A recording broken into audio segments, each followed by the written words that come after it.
रात के करीब 12 बजे समुद्र से 3 जलपरियां बाहर निकली और वहां से भागने लगी। उनके पीछे एक काली परी भी उड़ रही थी।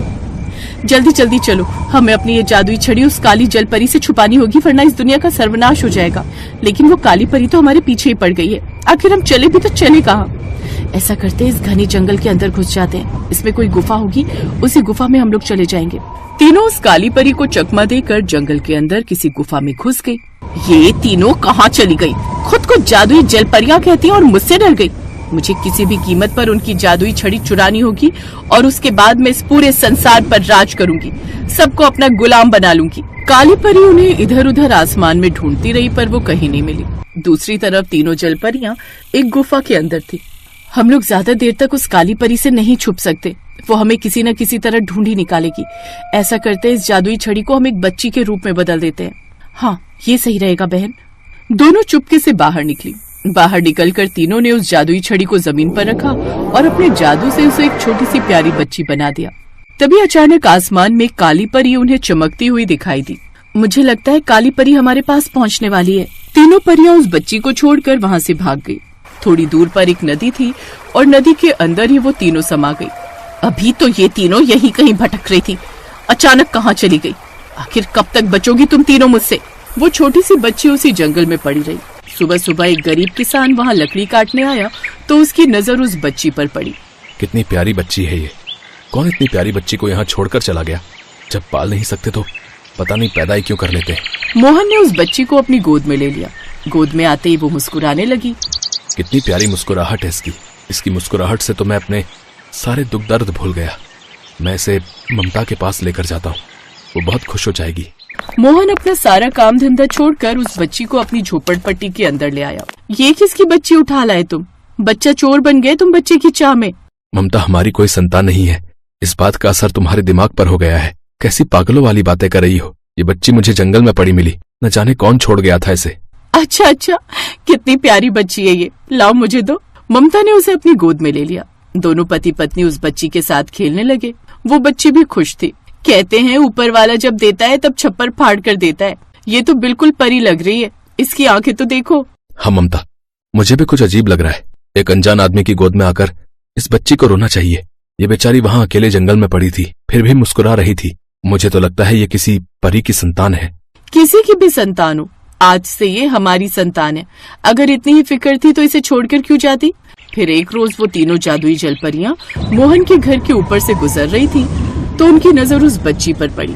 वो देखो, हमारी जादुई छड़ी उन दोनों के पास है। चलो इनसे हम अपनी जादुई छड़ी छीन लेते हैं। इसको ये लोग बच्ची समझकर प्यार कर रहे हैं, ये गलत है। तीनों जलपरियां नीचे की तरफ उतरने लगी। तभी अचानक उनके बिल्कुल सामने काली परी आ गई। बहुत सालों बाद मिली हो, लेकिन आज मैं तुम तीनों को छोड़ूंगी नहीं। जल्दी से बताओ तुम्हारी जादुई छड़ी कहाँ है? तीनों जलपरियों ने एक दूसरे की तरफ देखा। अचानक वहाँ से भागने लगी। काली परी भी पीछे पीछे भागने लगी। भागते भागते तीनों फिर से नदी के अंदर चली गई। ये तीनों जलपरी होने का कुछ ज्यादा ही फायदा उठाती हैं। जब देखो तब नदी के अंदर घुस जाती हैं। मैं नदी के अंदर जा नहीं सकती। मैं ठहरी आसमान की परी, लेकिन कब तक बचेंगी ये? जल्दी मेरे हाथ लगेगी। ऐसे ही समय बीतता गया और वो बच्ची 5 साल की हो गई। मोहन और ममता ने उसका नाम परी रख दिया। ऐसे ही समय बीत रहा था। फिर एक दिन, ममता, हम दूसरों के खेतों में काम करते हैं, फिर भी उतना नहीं कमा पाते कि अपनी बेटी को पढ़ा लिखा सकें। हमारे पास तो खाने के भी लाले पड़े रहते हैं। आप दिन रात मेहनत करते हैं, फिर भी सफलता नहीं मिलती। परी ने उन लोगों की बातें सुन ली। परी बेटा, तुम जाकर बाहर खेलो, मैं तुम्हारे पापा से कुछ बातें कर रही हूँ। मुझे पता है आप दोनों क्या बातें कर रहे हो। देखते ही देखते परी की आंखों से एक पीले रंग की रोशनी बाहर निकलने लगी। उसकी आंखों से सोने के सिक्के झड़ने लगे। देखते ही देखते उनका घर सोने का महल बन गया। उनके घर में ढेर सारा धन इकट्ठा हो गया। दोनों के कपड़े किसी राजा रानी की तरह बन गए। ममता और मोहन के गले में सोने चांदी के आभूषण आ गए। ये देखकर दोनों बहुत हैरान हुए। ये सब क्या है? ये सब क्या हो गया? इतने सारे सोने के सिक्के! मुझे तो पहले ही लगा था कि हमारी बेटी साधारण नहीं है। हमें अपनी बेटी को छुपाकर रखना होगा, वरना किसी गलत हाथों में लग गई तो लोग इसका फायदा उठाएंगे। बेटी तू हमें छोड़कर कभी जाएगी तो नहीं ना? पापा, मैंने जब से होश संभाला है आप दोनों को ही अपने माता पिता के रूप में देखा है, इसलिए आप लोग परेशान मत होइए। आप दोनों ही मेरे माँ बाप हैं। आपको छोड़कर मैं कहीं नहीं जाने वाली, लेकिन आज के बाद आपकी सारी समस्याएं खत्म। उन लोगों की ये सब बातें आसमान से काली परी ने सुन ली। उसे उस पर शक हुआ, ये बच्ची किसी इंसान की बच्ची तो लगती नहीं, जरूर कोई ना कोई झोल है, पता करना होगा। काली परी नदी के किनारे एक पेड़ पर छुपकर बैठ गई। रात में तीनों जलपरियां नदी से बाहर निकली। अच्छा हुआ हमने अपनी जादुई छड़ी को एक इंसान की बच्ची के रूप में बदल दिया था, जो कि अब उस किसान के पास पूरी तरह सुरक्षित है। हाँ, लेकिन बहुत दिनों से हमें काली परी कहीं दिखाई नहीं दी। चलो चलकर उस बच्ची को फिर से जादुई छड़ी के रूप में बदल देते हैं और अपने पास ले आते हैं। सही कह रही हो बहन। तीनों जलपरियां उड़ते हुए उसी किसान के घर पहुंची और उनका दरवाजा खटखटाने लगी। वो घर अब सोने का महल था। आप तीनों तो देखने में जलपरी लग रही हैं। हाँ, हम तीनों जलपरियां हैं। जिसको तुम अपनी बेटी समझ रहे हो वो हमारी जादुई छड़ी है। हमने अपने जादू से उसे इंसानी बच्चा बना दिया था क्योंकि उसे खतरा था। अब हम उसे लेने आए हैं। देखिए, मुझे नहीं पता कि आपने अपनी जादुई छड़ी से इस बच्ची को बनाया या कैसे बनाया, लेकिन अब ये हमारी बेटी है। आप इसे नहीं ले जा सकती। चाहो तो ये राजमहल, धन दौलत सब कुछ छीन लो, लेकिन हमारी बेटी को हमसे अलग मत करो। परी, ये दोनों तुम्हारे माँ बाप नहीं है, बल्कि हम तीनों तुम्हारी माँ हैं। दरअसल तुम एक जादुई छड़ी हो। तुम्हें अपने पुराने रूप में वापस आना होगा और हमारे साथ चलना होगा। इतने में पीछा करते करते वहाँ पर काली परी पहुँच गई। जिसका मुझे सालों से इंतजार था वो आज मिल ही गई। परी बेटा, आज के बाद तुम मेरे साथ रहोगी, फिर मैं पूरी दुनिया पर कब्जा कर लूंगी। तुम सब लोग आपस में ही फैसला कर लो कि मुझे किसके साथ रहना है, किसके साथ नहीं। कोई मुझसे भी तो पूछ लो। तुम्हारी अब यहाँ एक नहीं चलने वाली बेटी। देखो मेरा कमाल। काली परी ने अपने जादू से मोहन की बेटी परी को चारों तरफ से रस्सी से बांध दिया। शायद तुम भूल गई, जो जादू तुम यहाँ दिखा रही हो उसी जादू में मैं अपनी जिंदगी बिता रही हूँ। मैं खुद जादुई छड़ी हूँ। अब तुम देखो मेरा कमाल। परी ने जादू से सबसे पहले खुद को आजाद किया और उसके बाद काली परी को बंदी बना दिया। रुको रुको, ये तो कुछ भी नहीं। अब मैं तुम्हें इस अस्तित्व से ही गायब कर देती हूँ। बहुत परेशान कर रखा है तुमने सबको। इसके बाद परी ने अपने मुंह से एक फूंक मारी, जिससे काली परी धुआं बनकर गायब हो गई। जो काम आज तक हम जलपरियां नहीं कर पाई वो काम तुमने कर दिया बेटा। अब मजबूरन हमें तुम्हें फिर से जादुई छड़ी बनाकर अपने साथ ले जाना होगा। मैं अपने माँ बाप को छोड़कर नहीं जा सकती। परी ने जादू से एक जादुई छड़ी प्रकट की और उन तीनों जलपरियों को दे दिया। ये लो अपनी जादुई छड़ी। अब मैं एक साधारण लड़की बन गई हूँ। ठीक है बेटा, अब तुम इनके साथ रह सकती हो।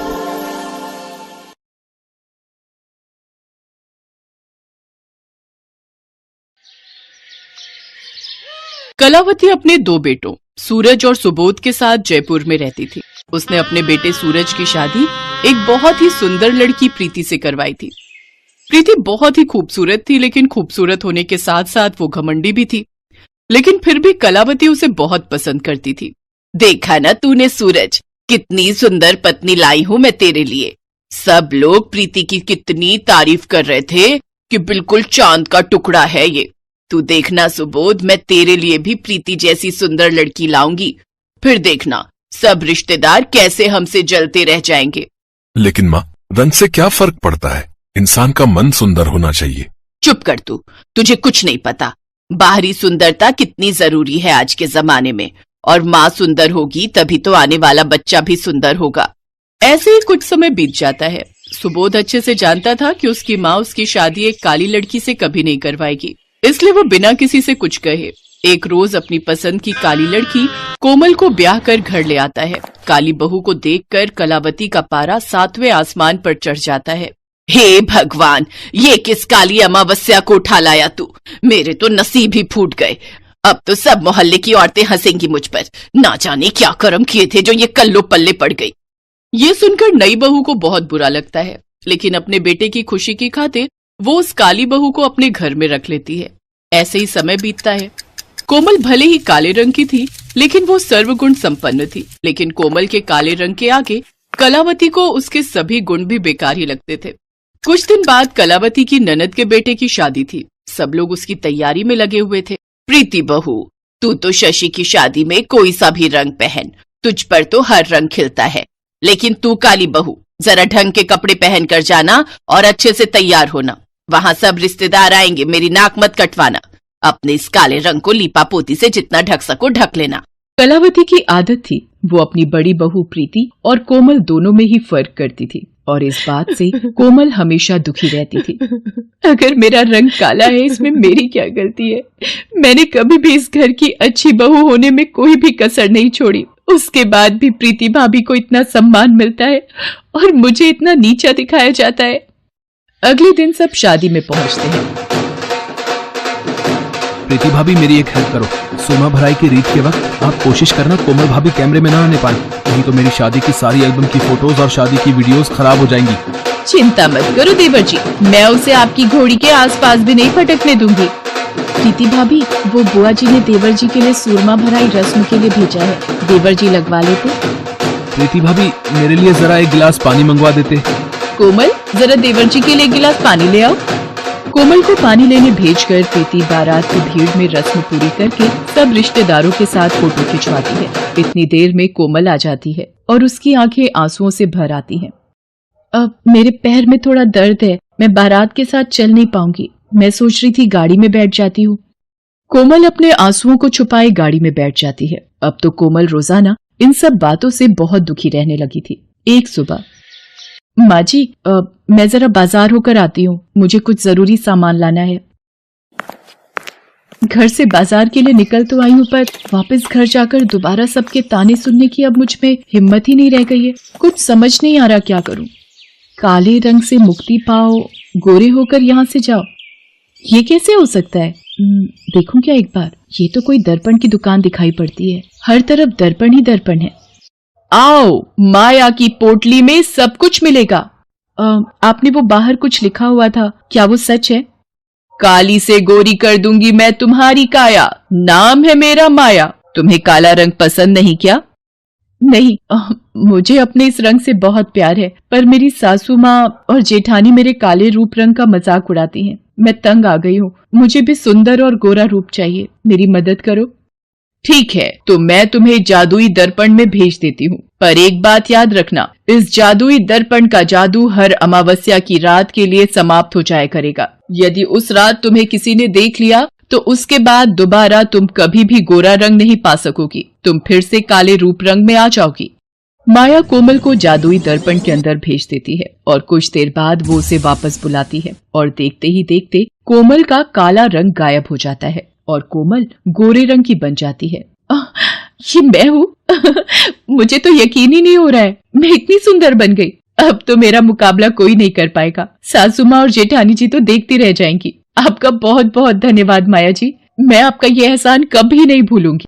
माया के जादुई दर्पण से गोरा रंग रूप पाकर कोमल बहुत खुश हो जाती है। सारे मोहल्ले वाले भी उसे देखकर हैरान रह जाते हैं। ये कलावती जी की बहू कोमल है ना? ये सुंदर कैसे बन गई? इसका रंग तो बहुत काला था, पर ये तो बहुत ही गोरी हो गई, जैसे अभी दूध से नहाकर आई हो। सचमुच बहन, ये तो मानो चांदी सी गोरी हो गई है, जैसे कोई चमत्कार हो गया हो। उल्टे तवे जैसी काली थी, पर इसे देखकर तो लगता है पूरे मोहल्ले में इससे सुंदर कोई है ही नहीं। नमस्ते आंटी जी, पहचाना मुझे? मैं कोमल हूँ, इतने हैरान होकर क्यों देख रहे हो? कोमल घर के अंदर जाती है। हाँ जी, किससे मिलना है? आप कौन है? ये इतनी सुंदर औरत कौन है, जरा देखो तो। माँ जी, मैं कोमल हूँ, आपने मुझे पहचाना नहीं? कोमल, तू इतनी सुंदर कैसे हो गई? और तेरा रंग गोरा कैसे हो गया? तू बाजार गई थी या दूसरे लोग से दोबारा जन्म लेकर आई है? कोमल, आखिर कौन सा चिराग का जिन्न मिल गया जिसने तुम्हारी काया ही बदल दी? आप लोगों को आम खाने से मतलब है या गुठलियां गिनने से? जब काला रंग था तब आप लोग परेशान थी, आज जब मेरा रंग गोरा हो गया है, मैं सुंदर हो गई हूँ, तब आप दोनों को परेशानी है। वैसे मैं ऑलरेडी बहुत थक गई हूँ, अब मेरा दिमाग खराब मत कीजिए। और हाँ प्रीति भाभी, जब आप पुलाव बनाओगी तो थोड़े मटर ज्यादा डाल देना। पता नहीं आजकल आपको मटर छिलने में इतना आलस क्यों आता है। माँ जी, जरा मेरी साड़ी प्रेस कर दीजिएगा, मुझे शाम को एक पार्टी में जाना है। ये कोमल बहू ही है ना? कहीं उसकी जगह कोई दूसरी तो नहीं आ गई जिसके मुंह से आवाज नहीं निकलती थी? आज तो वो 7वें आसमान पर चढ़ गई है। और ये बाहर लोगों की भीड़ क्यों लगी हुई है? क्या काम है आप सबको? मैंने सुना है आपकी बहू काली से गोरी बन गई है। हमें भी तो दिखाइए, आपकी बहू ने ऐसा कौन सा उपटन लगाया है कि कुछ ही घंटों में वो इतनी सुंदर बन गई। यहाँ कोई तमाशा नहीं लगा हुआ है, आप लोग जाइए यहाँ से। कोई इतनी हूर की परी नहीं बनाई है जो मोहल्ले वाले भी इसे देखने के लिए इतने उतावले हो रहे हैं। कौन था माँ जी? मुझे किसी की आवाज आई थी, कुछ लोग मेरे से मिलना चाहते थे। मोहल्ले वाले आए थे, तेरी सुंदरता देखना चाहते थे कि ऐसा कौन सा जादू हो गया जो तेरा काला रंग गोरा बन गया। तो कोई बात नहीं माँ जी, देखने देते। वैसे आज शहर के कुछ न्यूज चैनल मेरा इंटरव्यू लेने आ रहे हैं। मैम, अचानक आपने अपना हुलिया बदलने के बारे में कैसे सोचा? बस मैं एक ही रंग रूप से उब गई थी, इसलिए अपने आप को बदल लिया। वैसे आपके आगे और क्या प्लान है? आप मॉडलिंग वगैरह के बारे में सोच रही हैं? हाँ जी, मौका मिलेगा तो जरूर करूंगी। कोमल के बदलते हाव भाव से कलावती और प्रीति परेशान हो रही थी। सुबोध, वो मिसेस जैन के बेटे की शादी की सालगिरह है तो मुझे स्पेशल गेस्ट बुलाए हैं। आप चल रहे हो ना? अब ये महारानी पार्टियां अटेंड करे और मैं घर के काम करूं। मैं तो बहाने से मायके जाकर बैठ रही हूँ। यहाँ तो सासू माँ के साथ घर के काम कर करके पिसी जाऊंगी। अगली सुबह प्रीति अपनी माँ की बीमारी का बहाना लगाकर पति सूरज के साथ मायके चली जाती है। सुबोध को भी किसी काम से शहर से बाहर जाना था। कोमल, प्रीति भाभी भैया के साथ अपने मायके गई है। माँ घर पर अकेली है और मैं भी कल रात तक ही वापस लौटूंगा, तो तुम पीछे से माँ का ख्याल रखना। चलो अच्छा है, सुबोध भी काम से बाहर जा रहे हैं और भैया भाभी भी घर पर नहीं है। आज अमावस्या की रात है, आज मैं अपने पुराने रूप में रहूंगी। माँ जी तो जल्दी सो जाती हैं, तो उनको कुछ पता नहीं चलेगा। बस ये रात कट जाए, कल सुबह मुझे अपना सुंदर रूप दोबारा मिल जाएगा। सब लोग चले जाते हैं। कोमल रात होते ही अपने कमरे में आ जाती है। अच्छा है, माँ जी जल्दी सो गई। लगता है मेरा असली रंग वापस आ रहा है। मेरे हाथ धीरे धीरे काले हो रहे हैं। हाँ, मेरा मुंह दोबारा पहले जैसा हो चुका है। लगता है जादुई दर्पण के जादू का असर इस रात के लिए खत्म हो चुका है। मैं वापस अपने रूप में आ गई हूँ।